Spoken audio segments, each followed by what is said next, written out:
quels sont les outils réellement que nous avons à notre disposition pour pouvoir vivre cette métamorphose? Le premier, c'est effectivement la libération de ce système de blessures, les 7 blessures du jeu, qui construit ce personnage dont on a parlé et qui nous autolimite. Et pour donner un petit peu une image, dans les deux perspectives, lorsque je me vis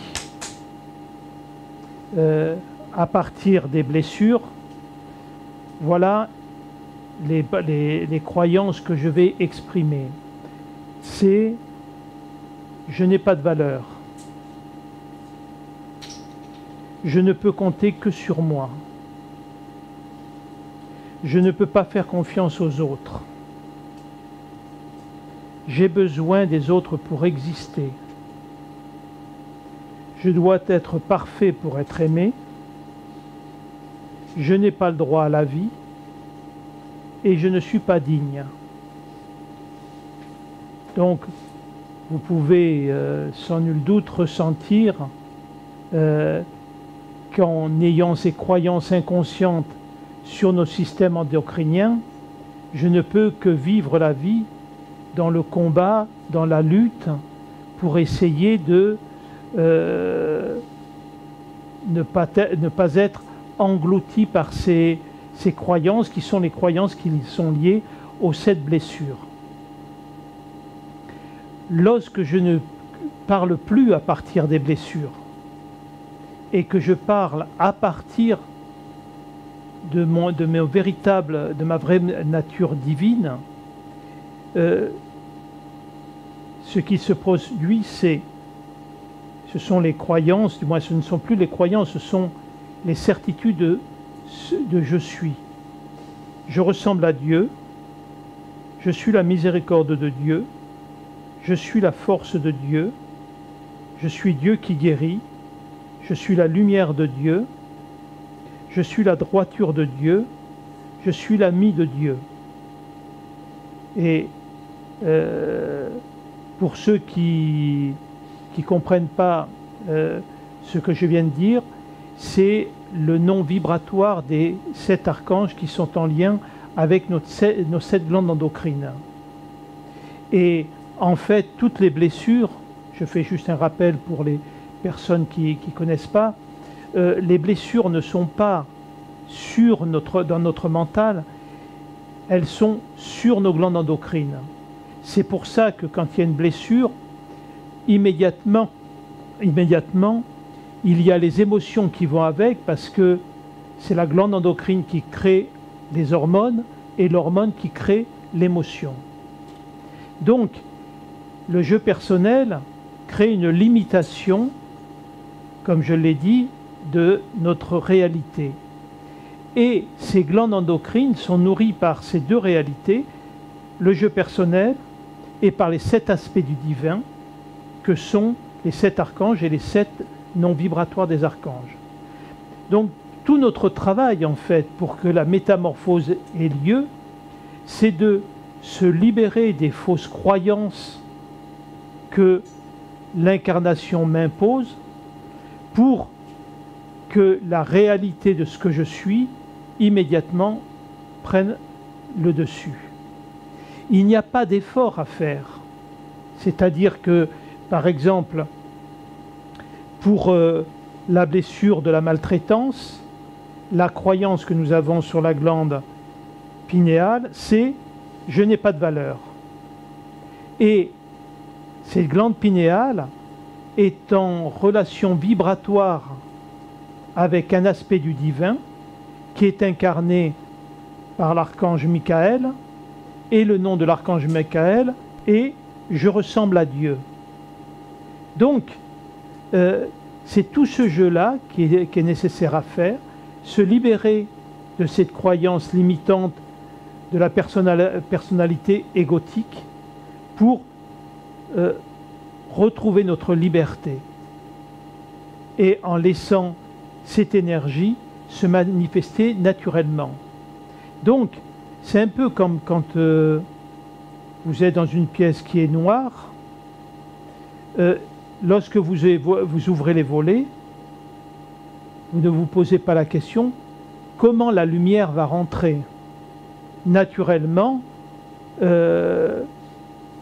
la nuit disparaît et la lumière est là immédiatement. Donc c'est exactement, je dirais, le même process. C'est-à-dire qu'il faut enlever la croyance je n'ai pas de valeur, et immédiatement je retrouve ma dignité et je retrouve mon identité, c'est-à-dire celui qui ressemble à Dieu. Vous voyez, et ce n'est pas une allégorie, ce n'est pas du tout un savoir. C'est-à-dire, si on regarde réellement ce que nous sommes individuellement, dans notre microcosme, on est constitué de milliards et de milliards, je crois c'est 7 trillions de cellules. Chacune de ces cellules fonctionne en harmonie et a conscience d'elle-même. Et nous sommes l'ensemble de tout ça. Mais en réalité, où on se situe dans tout ça? Dans quelle partie? Si on analyse tout le corps, on regarde partout, on ne va pas trouver une entité pensante. C'est cet ensemble de choses qui fait qu'on est une entité pensante, vivante, émotionnellement, spirituellement, etc. Donc en fait, en nous, il n'y a qu'une énergie de conscience qui ne peut s'exprimer qu'à travers une forme, qui est la forme humaine. Et on peut dire exactement la même chose du divin. S'il n'a aucun moyen d'expression, il n'existe pas. Le divin n'existe qu'à travers sa manifestation qui est consciente de lui-même et d'elle-même. Dans un des textes, je ne sais pas lequel, enfin moi j'étais à l'église, fut un temps quand j'étais plus jeune, et il était dit ce que tu viens de dire, donc enfin un des « je ne suis pas digne » par exemple, ils disent souvent « je ne suis pas digne de te recevoir, mais dites seulement une parole et je serai guéri ». Tout à fait. Donc ça représente bien aussi ce que tu dis là. Oui, à la mais c'est quoi en fait, dites seulement une parole? Oui, c'est le verbe ça ou disons que effectivement, et ça nous ramène à quelle blessure? Je ne suis pas digne. Je ne sais plus, je ne me rappelle plus. Non. Non. Je ne suis pas digne.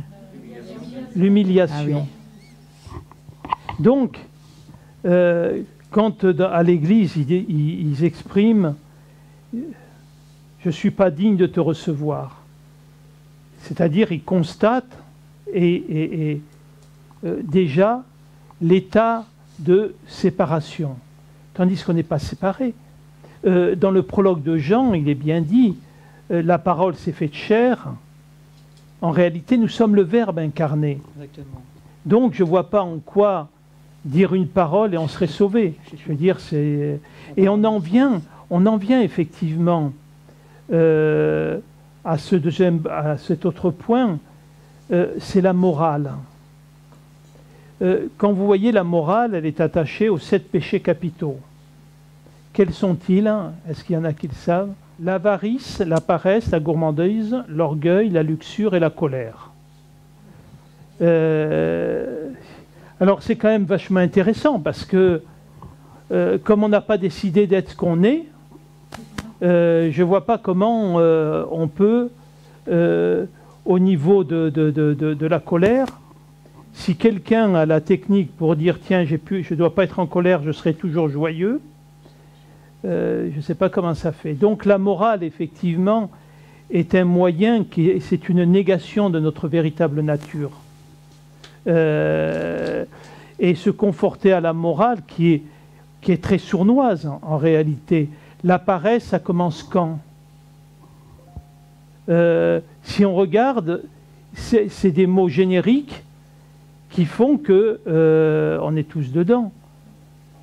Manger un gâteau, vous imaginez un bon gâteau, c'est un péché capital. Le sexe, la luxure, c'est-à-dire qu'on refuse dans la sexualité le plaisir.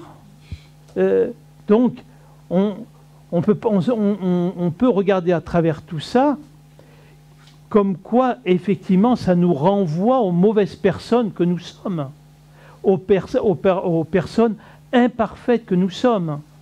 Donc, effectivement, on va entendre « je ne suis pas digne de te recevoir », etc., etc. Comme si Dieu était séparé de sa créature. La vie, c'est-à-dire la conscience universelle qu'on appelle Dieu, c'est elle, nous sommes cela. Oui. Donc, elle n'est même pas digne de se recevoir elle-même. Vous voyez, donc il y a quelque chose là-dedans qui n'a aucun sens au niveau de la morale. Même si elle se cache, entre guillemets, dans des costumes qui peuvent paraître bienveillants. Mais en fait, la morale, si vous regardez, elle est très manichéenne. Il y a le bien qui est bien déterminé et le mal qui est bien déterminé. Mais le problème, tout est interprétatif. Donc si, comme je disais tout à l'heure, on tue quelqu'un, c'est le mal, mais si on tue quelqu'un pendant une guerre, c'est bien. On pourrait prendre plein d'autres exemples. Donc, comment vivre à travers ça? Comment vivre à travers toutes ces choses qui sont contradictoires, qui nous parlent de liberté, mais qui sont en fait un total enfermement? Et c'est un peu ce que je disais au départ quand je parlais des 10 commandements. Les 10 commandements, par contre, c'est quelque chose qui mérite d'être regardé d'une autre manière. Parce qu'en réalité, la morale, elle est mise en place uniquement pour qu'on puisse vivre en collectivité avec des normes et des obligations. Tandis que les 10 commandements, c'est une chose, comme l'exprimait Jésus, le seul péché que l'homme peut commettre, c'est d'oublier qui il est. Et à partir du moment où on oublie qui on est, on va rentrer dans des comportements, des schémas qui vont nous faire plonger effectivement dans la matière. Et qu'est-ce qu'il y a comme commandement? Le premier des commandements, c'est lequel? Non, c'est pas du tout. C'est pas le. Oui, c'est ça. Tu honoreras Dieu et tu ne vénéreras personne sur cette terre en dehors de ton Dieu. Vous vous rendez compte, cette phrase, l'importance qu'elle a? Parce que notre vie, elle est basée sur quoi? Sur tout ce qu'on nous apprend, tout ce qu'on nous oblige, ce qu'on lit, tout le pouvoir qu'on donne aux autres, que ce soit dans le spirituel ou dans le politique, etc., etc. Nous sommes en permanence en train d'honorer des faux dieux, si on peut dire. Ne parlons pas des groupies ou des personnes qui sont dans l'identification d'une idole, etc., qu'elle soit sportive, qu'elle soit ce que l'on veut. Et ce commandement est essentiel à vivre, parce que si on ne vénère personne, on vit les relations réellement en horizontal, avec ce fait que nous sommes tous égaux, que chacun de nous possède la vérité, c'est-à-dire notre vérité. Voyez? Donc, et à partir du moment où on se met à ce niveau-là, et non plus en se mettant au-dessus ou au-dessous, on rentre dans des vraies relations. Tout le monde perçoit ça. Pour moi, c'est ce commandement, il est essentiel. Parce que nous sommes tous des âmes divines et nous sommes avant tout des êtres spirituels qui vivons une expérience humaine et non pas des êtres humains qui vivons une expérience spirituelle. Donc, nous sommes tous en chemin, nous sommes tous issus de la même essence, nous sommes tous une partie de la conscience universelle. Et donc, il n'y a pas une part de la conscience universelle qui est plus élevée que l'autre. Ensuite, quand on se met au niveau de la forme, effectivement, c'est à ce moment-là qu'on commence à faire les projections, les comparaisons, les rapports de force, et on quitte, en réalité, immédiatement ce commandement. Le deuxième commandement, c'est quoi? C'est tu n'évoqueras pas le nom de Dieu pour faire du mal aux autres. Ouais, mais c'est quand même sacrément important ça, quand on le voit. Hein, c'est pas rien. Ça dénonce toutes les religions en fait. Parce qu'il n'y en a pas une qui peut se glorifier d'être mieux que l'autre et d'avoir été plus humaine que l'autre. Je veux dire, la religion chrétienne, elle a du sang sur les mains. Toutes les religions, en fait. Et elles ont agi au nom d'un pseudo-bien et le bien-être de l'autre. Donc, effectivement, il y a dans le Notre Père, il y a quelque chose que j'aime beaucoup, parce que, je l'ai dit plusieurs fois, mais on prononce souvent Notre Père qui est aux cieux. Mais en réalité, l'essence principale, c'est pas ça. C'est Notre Père qui est aussi eux. C'est-à-dire qu'effectivement, c'est de reconnaître, non pas qu'il y a un divin, je ne sais pas sur quelle planète où il y aurait marqué planète divine, il n'y a pas de séparation. Tout est le divin, et donc il est en chacun. Et ça revient effectivement au premier commandement, qui est d'aimer l'autre. Vous voyez, le troisième commandement, c'est en fait, dans l'esprit, c'est de ne pas travailler le dimanche. C'est le sabbat, exactement. Donc, effectivement, on peut toujours le regarder avec distance, mais c'est intéressant de l'actualiser, effectivement, dans l'instant présent. Et ça signifie quoi? C'est un temps où c'est le temps de la réflexion, c'est le temps de l'introspection, c'est le temps de prendre le temps de s'asseoir sur le bord de notre route et de regarder un petit peu quel pouvoir je donne aux choses. Est-ce qu'effectivement je suis avec moi-même ou est-ce que je deviens l'objet que je vis? Et si je n'ai pas ce temps de réflexion et je ne suis que dans l'action, je deviens l'action, je deviens l'objet, je n'existe plus en réalité. Et dans la symbolique, c'est Dieu a mis 6 jours pour construire le monde, et le 7e lui a servi pour contempler sa création. On peut le ramener à soi, effectivement, et se demander la même chose. Est-ce que je peux contempler avec amour et bienveillance ma création? Et ma création, c'est moi. Oui, le 4e, que je trouve aussi quand même extrêmement important, peut-être plus dans nos générations en fait. Vous voyez ce commandement qui est quand même, encore une fois, à remettre dans le temps présent. Et en plus, dans la phrase, c'est « tu honoreras ton père et ta mère, et, voyons, et il rajoute, afin d'avoir longue vie sur terre.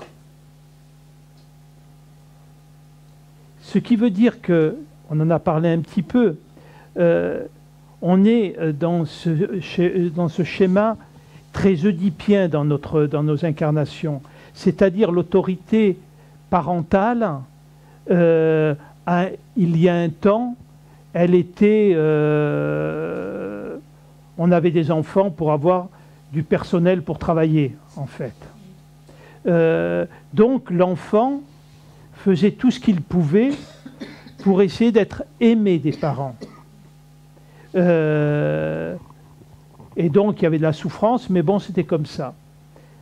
Aujourd'hui, il y a quelque chose qui a changé et qui peut être dramatique dans beaucoup de cas, c'est que ce n'est plus l'enfant qui cherche à être aimé des parents, c'est les parents qui cherchent à être aimés de l'enfant.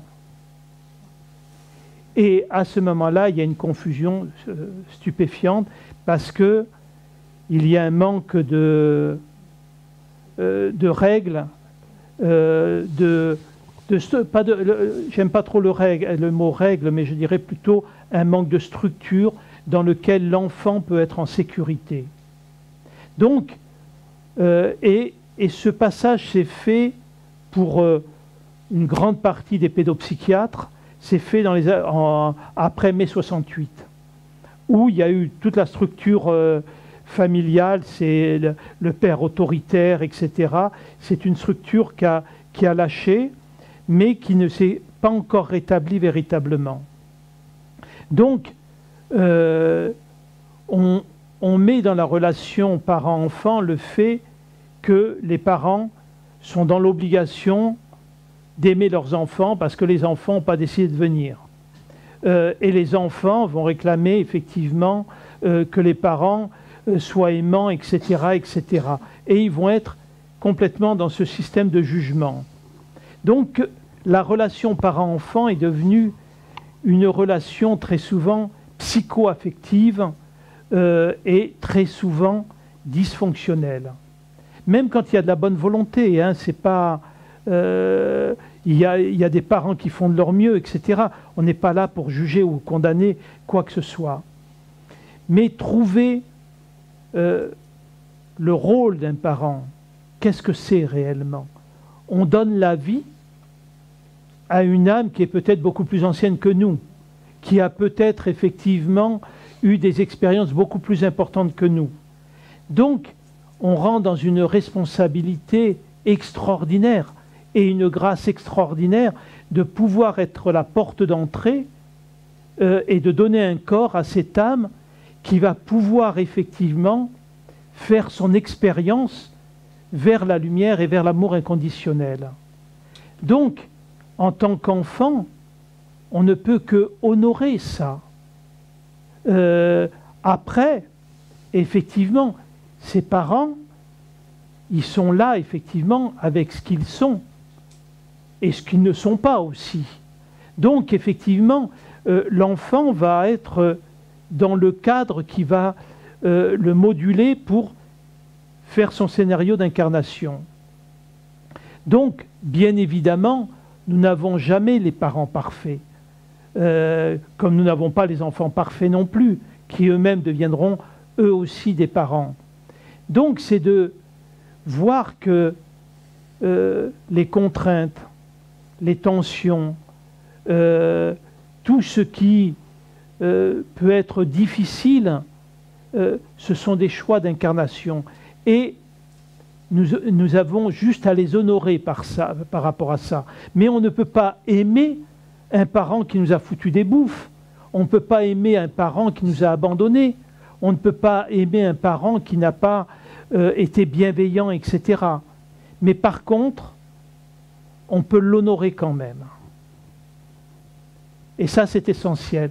Et quand on peut l'honorer, petit à petit, on finit par pouvoir le comprendre, par ce qu'il a pu vivre ou pas vivre, ses capacités, ses limitations.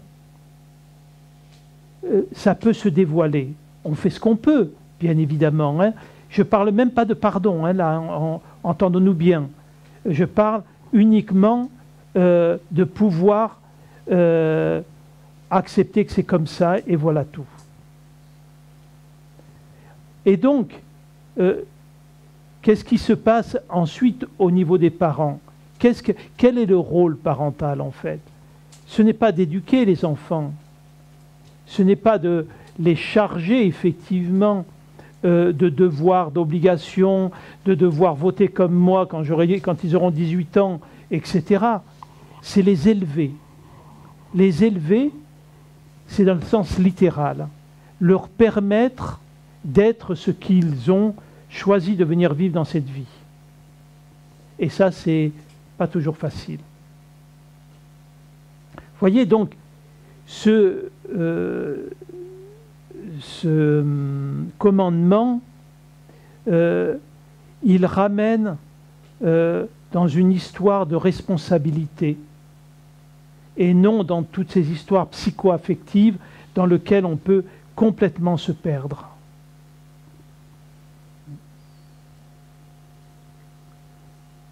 Alors, on va passer à l'autre commandement. On ne commettra pas de meurtre. Alors, pourquoi tu ne commettras pas de meurtre?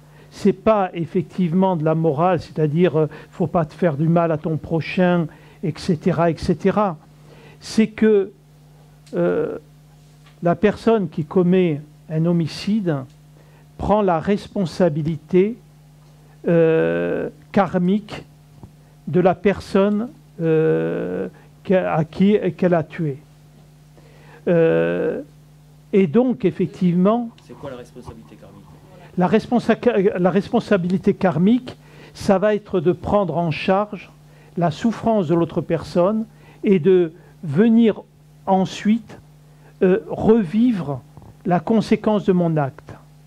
C'est-à-dire que quand je lance un caillou à quelqu'un et qu'il reçoit le caillou dans le visage, il va falloir que je revienne pour être celui qui va recevoir le caillou aussi.